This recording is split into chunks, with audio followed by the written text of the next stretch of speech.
Tagal naman ni Tom. Nasaan na kasi Tom? Hi, be! Oh. Kamusta ka na? Ang tagal mo. Sorry, ang tagalan ako.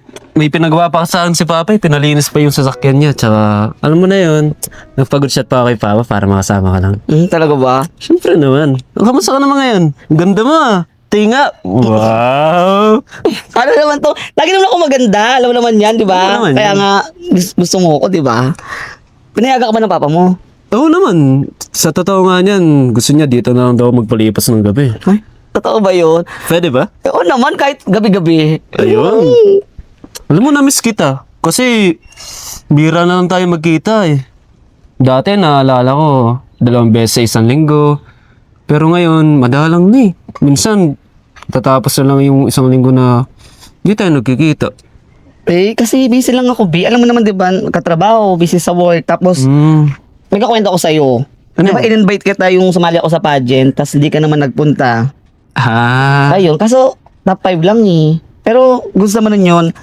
First contest ko yon. Kaso, hindi ka nga nagpunta, invite kita. Tapos, kung nandun ka for sure, mananalo ako nun. Eh, kaso nga, busy ka nga din. Pero okay lang yun. Ang busy naman ang kachat mo. Kaibigan ko to. Baka kung sino yung kachat mo ha, nako. Hindi. Ay, be. Siya nga pala. Yung kaibigan ko mamaya, pwede bang papuntahin ko dito? Papakilala ko na rin sa'yo para makilala ka na rin. Oh, sige. Tapos pagtapos nun, magpe-prepare na rin ng pagkain natin para, alam mo na. Kinikilig ako pa rin sa'yo. Sige, wait lang Malapit na ba yan? Oh, wait lang. Baka nasa baba na eh. Sundayin ko lang Sige. Wait lang. Tagal naman nun. Saan na kaya yun? Uy, Bes. Andiyan ka na pala. Bes, kamusta ka? Ano, kamusta ka? Ito. Ba, ganda ng motor natin Kaya nga eh. Siya nga pala, yung papakilala ko sa'yo. Sana huwag kang magulat O ba? Kasi, Wala yun. pre, wala eh, nahulog ako eh. Tsaka mamaya, makikilala mo rin naman yan. Tara, pakita ko na sa'yo. Sige, excited na rin ako eh. Ouch. Ba yan? Ngayon pa siya nag-ano, oh. Tara, pre. Ouch. Oh, Ba be. yan? Oh, be. Ginagawa mo. Ay, dito na pala yung kaibigan ko. Oh, wait lang kasi naayos ko lang yung contacts ko kasi na ano, yung sakit eh. Ayan. Sino ba yung kaibigan mo? Sai? JC? Jody nga pala. Ito yung sinasabi kasi yung partner ko. Oh, so, teka, magkakilala kayo? Kilala mo yung kaibigan ko? Anong Jody? Eh si Siren yan. Partner ko yan eh. At saka, ano yan, Siren? Yung sinasabi ng kaibigan ko na jowa ka niya. Ha? Totoo ba yan? Jody, ano to?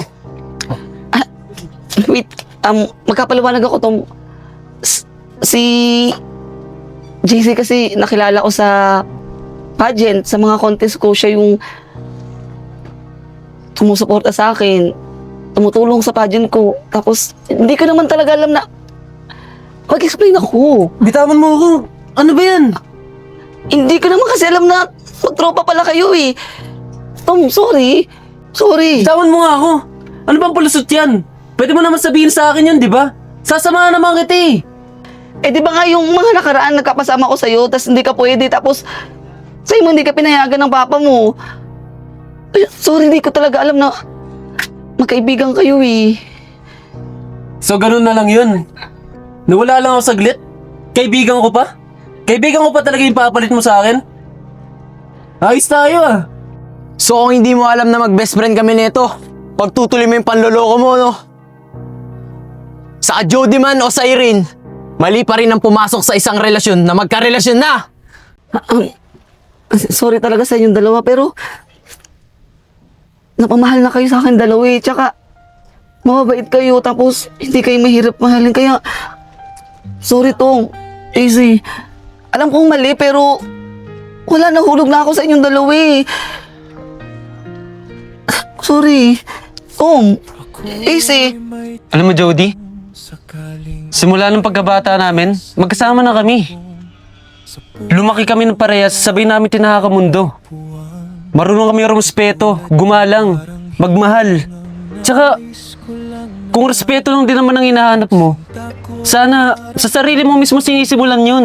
Tulad nito. Ano nangyari? Magkaibigan kami. Magkaibigan kami pero anong ginawa mo? Kung hindi pa namin malaman, kung hindi ko pa siya pinapunta rito, yung pangloloko mo sa amin dalawa, magtutuloy-tuloy yun. Alam kong mali nga eh, kaya nga, sorry, ayusin ko to, sorry. JC, alam kong mali ako pero, napamahal na kayo ito. Umawaban. Sorry. Tara na, bes. Huwag na tayo magsaya ng panahon sa tao manloloko na yan. At sana, maging aral na sa'yo yan. Alam ko sa sarili, hindi ako mamahalin. Pagmamahal na